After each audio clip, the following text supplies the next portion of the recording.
Hey guys, David here, and today I'll be unboxing the iPhone 12 Pro. Along with that, I'll be unboxing these accessories to go with it, such as the leather case, silicone, and the MagSafe. So yeah, I'm very excited to be doing this unboxing with you guys, and let's begin. Alright, so we have the iPhone 12 Pro in silver, and this is the 128 gig model, which is double the storage from before. Let's go ahead and unwrap the plastic. And I believe the box is much smaller now because it's not including the power adapter. Now let's go ahead and lift this top off. And there it is, the iPhone 12 Pro. Looking at the back, it looks more white than it is silver. The silver is more prominent in the Apple logo and the camera lenses. And we also have here is the USB-C to Lightning cable. Unfortunately, it doesn't come with a power adapter, so you may need to buy a brand new one. We also have some paperwork, I believe, so let's just open that up and see. We also have a SIM card ejector and an Apple sticker. We'll just put those aside and not look at them anymore. Back to the iPhone 12 Pro. Upon first impressions, I'm really liking the back of this phone, which is a matte finish back. I prefer this over glossy because it doesn't attract any fingerprints at all. On the left side of the phone we have our volume buttons and our silent switch. On the right side is our power button. On the back of the phone we have our triple camera setup, which is a wide, normal, and telephoto lens, as well as our LiDAR scanner and flash. And on the bottom we have our lightning port and speaker grills. Now let's go ahead and peel the paper off this phone.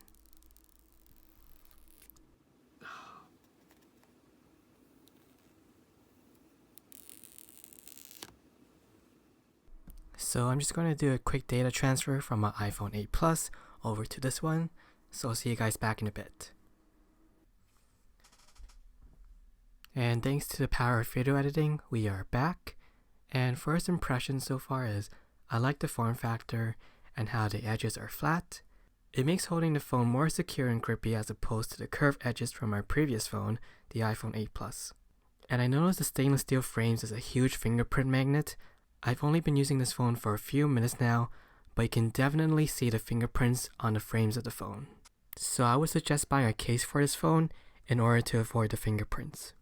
And speaking of cases, we'll do the unboxing of them right now, along with the MagSafe wireless charger. I chose the white color because it has a clean look to it, and it's just a classic color to own. I've actually gone ahead and opened the white silicone case already because I was bored and impatient during the data transfer, but here it is. Now let's go ahead and put the phone in the case. And when you do that, you'll see an animation to indicate it's been attached. Also, all the cases I bought have MagSafe built into them, so it will work with the MagSafe wireless charger. More on that later. As you can see, the case goes a little over the screen to give a little bit more protection. The case feels really nice and soft, along with the buttons. They don't feel clicky at all. Now let's move on to the leather case. The color for this one is called California Poppy, which is an orange color, and I haven't unboxed this one yet. First impression so far is it feels really smooth. Let's go ahead and take it out of the box. There's some paperwork, but we don't need that. So the buttons are made of an anodized aluminum, I believe. It feels very clicky. Let's go ahead and compare the two. Interestingly enough, the leather case has a larger cutout for the speaker grills, while the silicone case has individual cutouts for the speaker grills. On the back, it seems that the Apple logo on the leather case has been laser printed or laser cut. You can definitely feel the cutout when you brush your finger against it. And last but not least is the MagSafe charger. This cost me $55 Canadian. A bit pricey, but you know, it's Apple. And unfortunately it doesn't come with a power adapter, so you have to use your existing ones. But if you want to take advantage of Apple's fast wireless charging, you'll have to buy their 20-watt power adapter.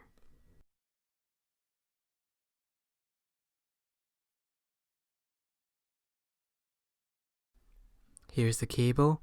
One thing I wish was that the cable wasn't built into the charger, because if it gets damaged from being pulled constantly, you have to buy a brand new MagSafe charger completely.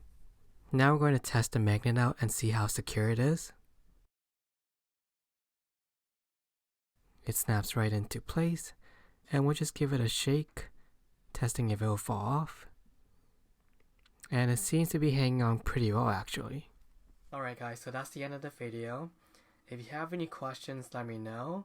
I'll try my best to answer them for you. And I'll probably be doing an impression video or a review after a week or 1 month of using the phone, because I'm sure a lot of people are curious and want to know if it's worth the upgrade. I'm sure a lot of people out there have the iPhone 7 Plus or the 8 Plus, and they've just been holding out on something more innovative like USB-C or underneath fingerprint scanner, stuff like that. But I don't know, it's gonna be coming, especially with MagSafe. But enough about that. I'm just rambling on right now. If you have any questions, let me know. I'll do my best to answer them for you. And yeah.